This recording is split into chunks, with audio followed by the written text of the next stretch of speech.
U.S. federal prosecutors say Jeffrey Epstein's longtime associate, Ghislaine Maxwell, played a critical role in his alleged sexual abuse of minor girls. She's now facing charges stemming from allegedly helping Epstein to recruit, groom and abuse girls as young as 14. This morning, Maxwell was arrested in New Hampshire. This comes after Epstein killed himself while awaiting his sex trafficking trial last summer. Several high-profile men may have been associated in the scheme. Acting U.S. Attorney Audrey Strauss says she would like to talk with Prince Andrew about anything he knows.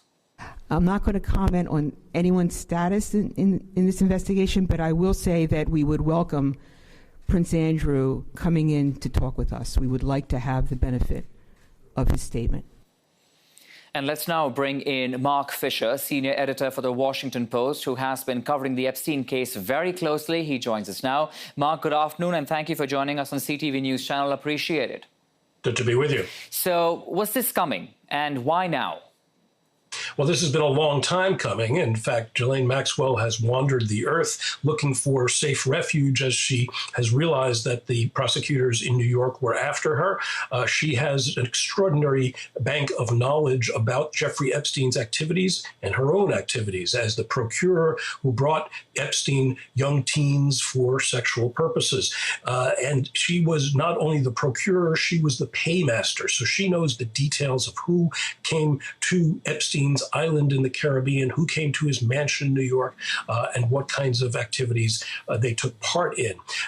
This was something that was a long time coming, and yet it's quite curious to find that she was nabbed in New Hampshire, of all places, in the United States. When she knew that the prosecutors were coming after her, she had been seen at various places around the world, mostly in Europe in recent months.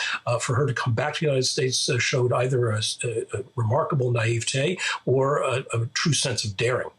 Interesting. What do you make of the charges? Let's talk about those in further detail. When the FBI held a press conference today, they talked to us about at least 6 serious charges. The charges really range from being Jeffrey Epstein's procurer, bringing him young girls for sexual purposes, training those girls in the massages that he wanted, recruiting and paying them, but also participating in many of these activities herself. It's alleged that she participated in the abuse of any number of the underage women who have now come forward.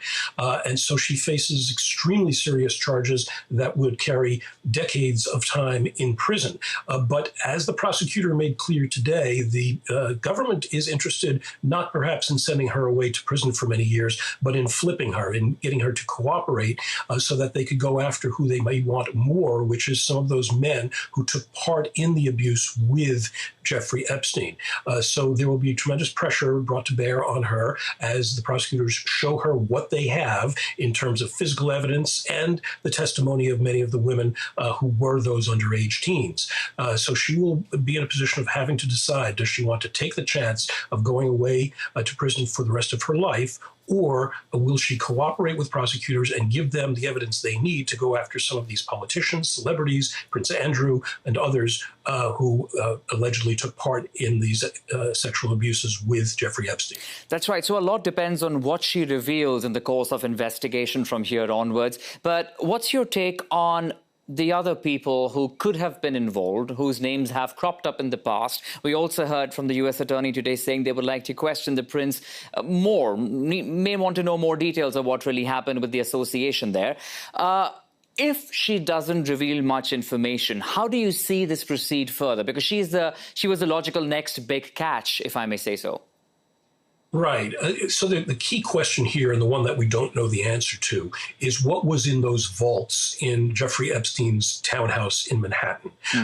Did they include extensive video, as he and Ghislaine Maxwell often talked about, of some of the people who came to the house and took part in the trysts with underage girls? If that video exists, the prosecutors have it. And if they have it, they don't need terribly much from Ghislaine Maxwell, and they'll drive a hard bargain. If that video does not exist or does not show what some believe it does, then they need Maxwell more perhaps than she needs them.